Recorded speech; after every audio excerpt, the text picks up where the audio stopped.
And I'm talking about this because I want to really stress the difference between employees feeling empowered to innovate and do what needs to be done, and employees not feeling that way.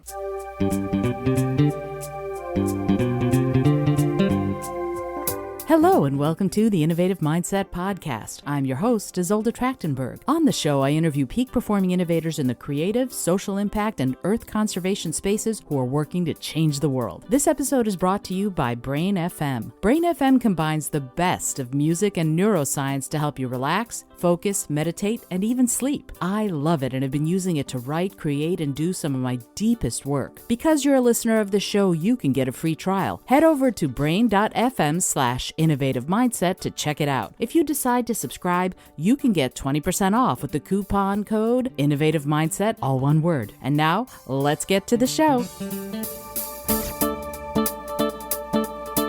Hey there, and welcome to the Innovative Mindset Podcast. I'm your host, Isolde Trachtenberg. I have a strange little episode for you today. Normally, of course, Mondays are interview episodes, except for 1 week a month. I take it upon myself to talk about something about innovation that I've been thinking about or exploring. And this week, I want to talk about something that that just happened to me. And you've heard me talk about on the show that one of my dear friends suddenly passed away. Some people say transitioned. Some people say died. She's no longer corporeal. I'm going to put it that way. And her parents asked me to essentially officiate or MC her memorial celebration, which took place last Saturday. And it was one of the hardest things I've ever had to do, for sure. And I had to sort of compartmentalize in order to be able to do what I needed to do, which was to be present and accounted for her family and her friends and her colleagues, hundreds of them who showed up to be there to honor her and celebrate her and to say goodbye. I had to compartmentalize. I compartmentalized what I was feeling away from what I had to do, what my job was, which was to MC and officiate this entire thing in a way that would be useful to everybody else. And so you can see my point of view and state of mind as I'm talking about this, right? It's oh my goodness. So I'm recording this episode very early in the morning in the hopes that I will stay away from the construction next door.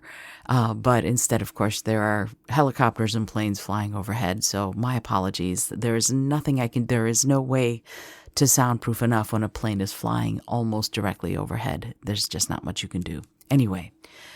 So to get back to my topic at hand, you can tell my point of view. You can tell my state of mind as I was preparing for last Saturday, figuring out sort of how I was going to be, how I was going to compartmentalize, what I was going to have to do in order to do this successfully.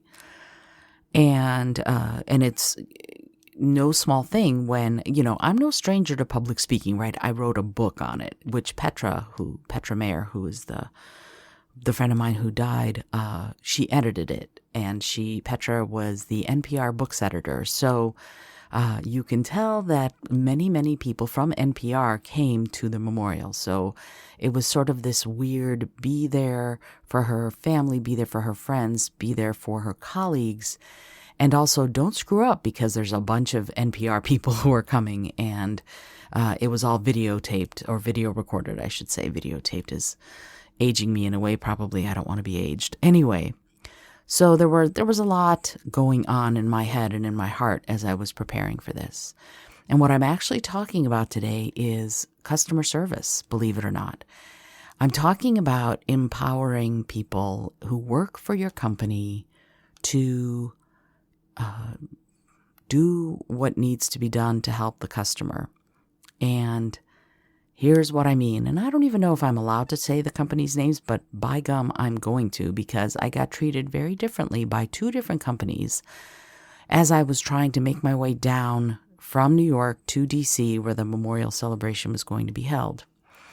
So I bought a ticket on a Greyhound bus, and this sounds like a bad song. I bought a ticket on a Greyhound bus and we got out of Port Authority just fine. But then, right about half a mile outside of Penn Station in New Jersey, in Jersey City, the bus broke down.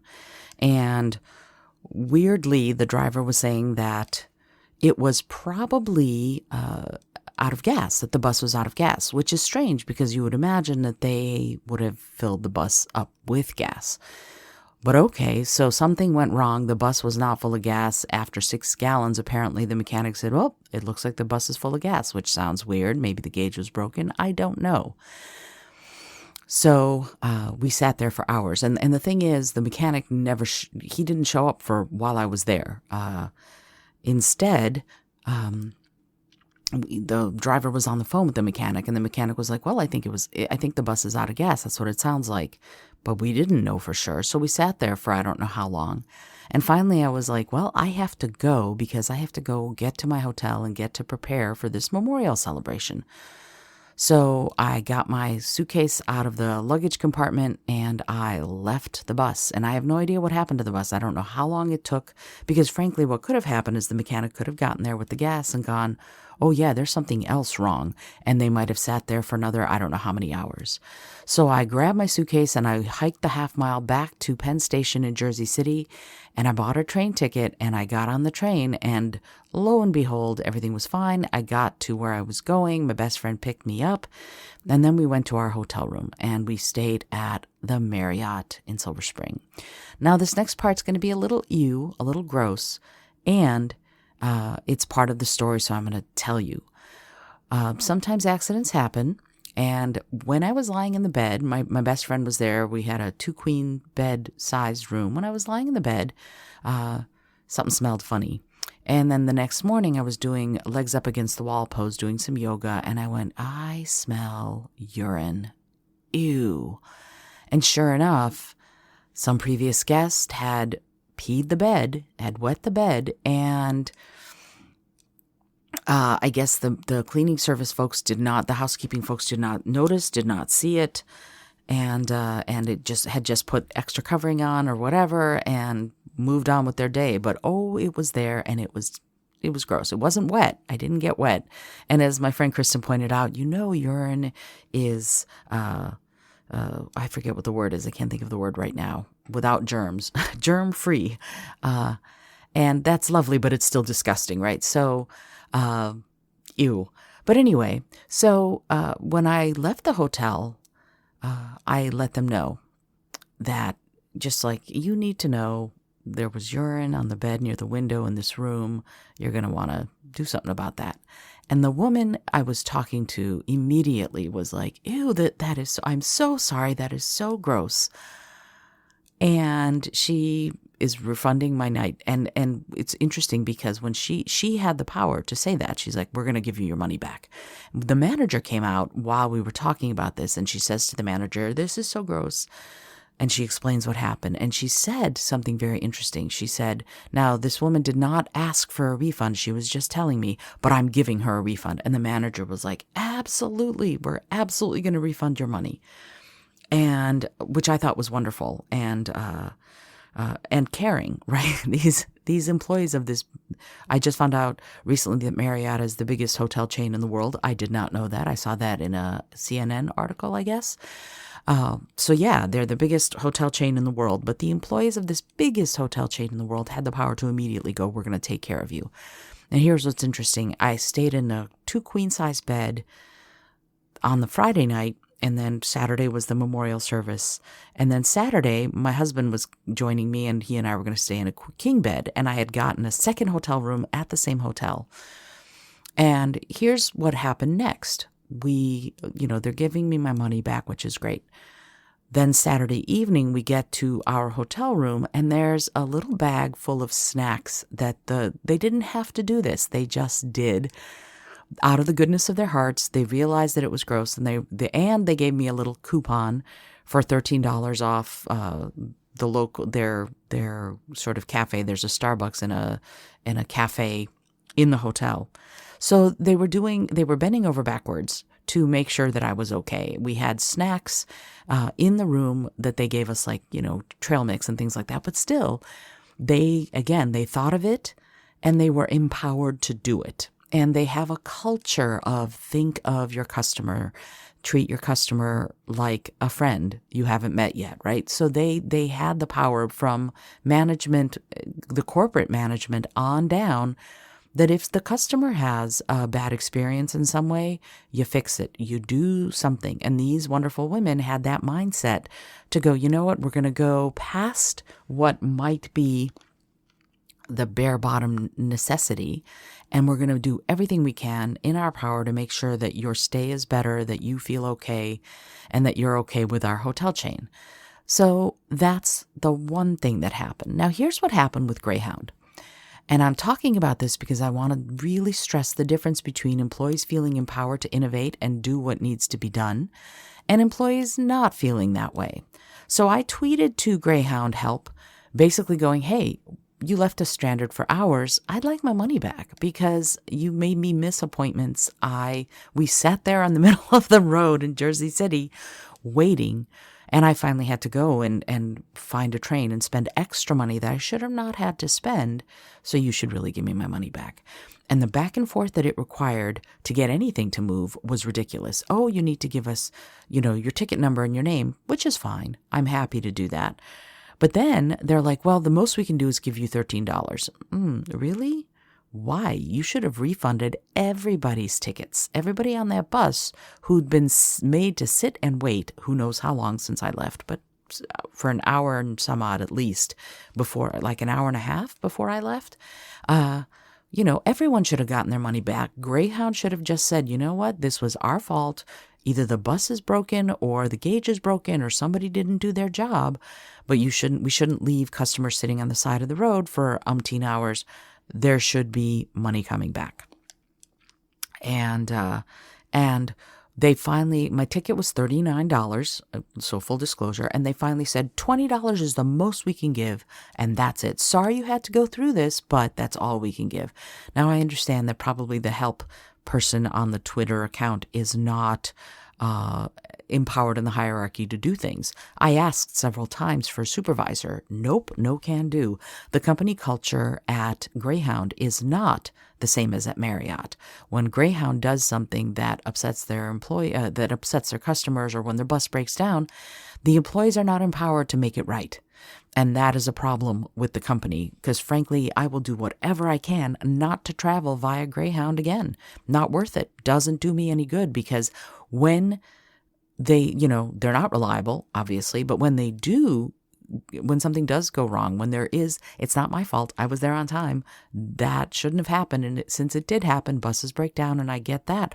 But the employees should be empowered to fix it, to go, yes, absolutely. You have asked for your money back. I totally understand. We made you wait in the middle of the road. I want to do everything I can and get you your money back. And, here's a voucher for next time, whatever. Make your customer happy. That's not the company culture. It's very obvious. And the employees aren't free to innovate. They aren't free to think for themselves. They aren't free to be creative in how they resolve the situation. The I'm sorry does absolutely no good. I don't care about your sorry. I don't care about your sympathy. I don't care about your apologies, quite frankly, because you had nothing to do with what went wrong.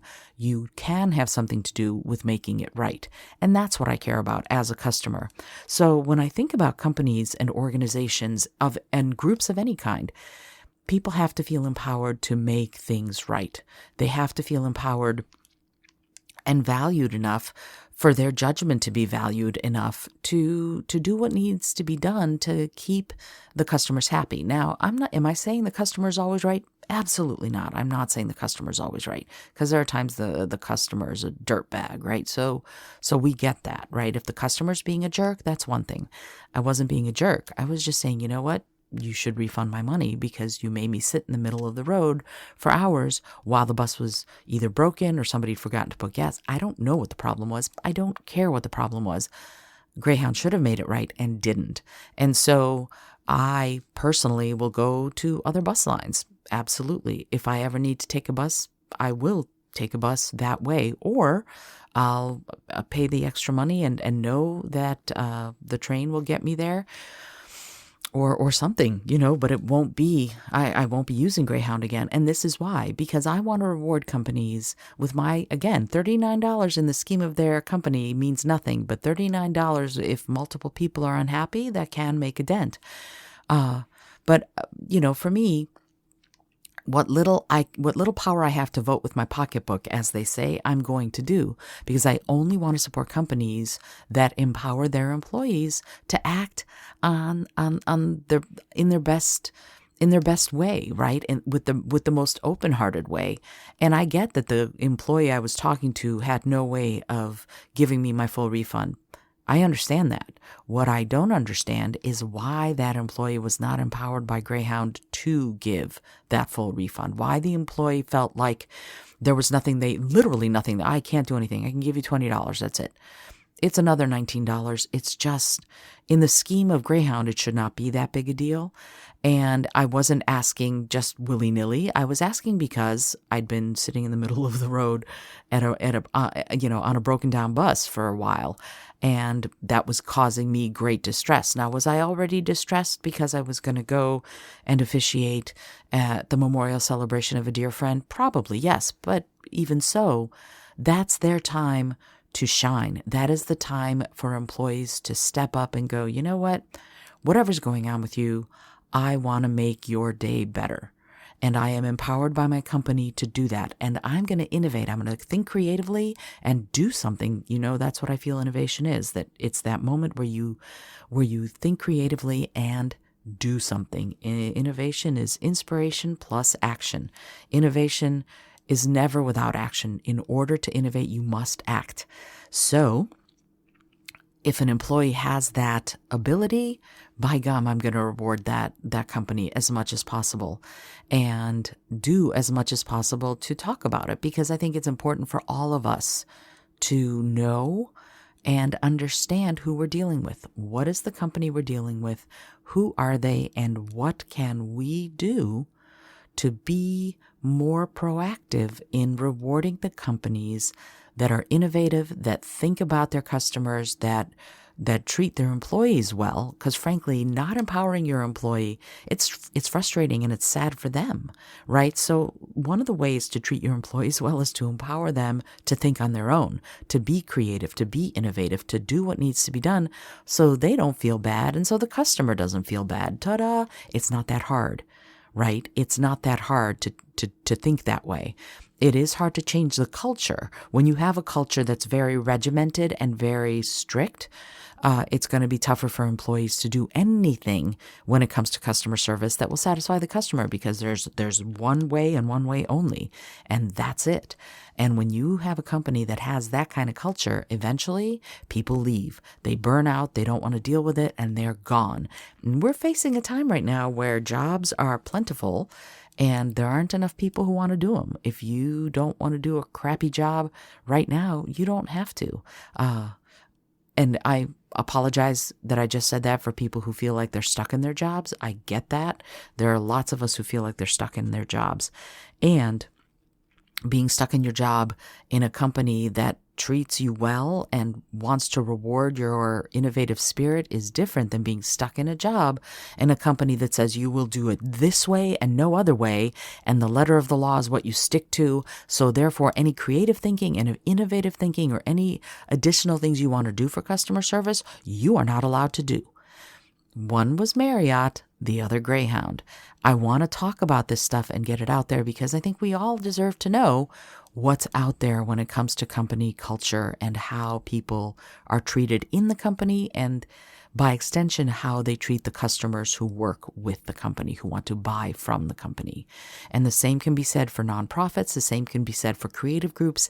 We all have to feel empowered to act on the behalf of ourselves, our organization, and our customers, our clients. It has to be that way. And if we don't, things will eventually fall apart. And there's no such thing as too big to fail. We've seen it many times. Companies you think are way too big to fail go under, in part because the culture is not sustainable.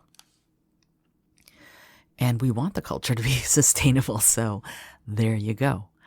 Alrighty, I hope you've enjoyed today's episode. I know it was a long, stringy one, but I thought it was important to talk about so that we can all learn to look for the kinds of culture that will allow us to think creatively.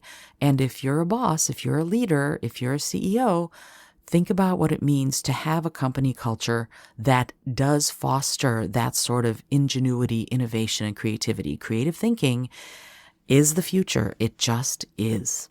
Okay. This is Isolde Trachtenberg for the Innovative Mindset Podcast, reminding you that to innovate, you must be bold, be creative, and most of all, be kind.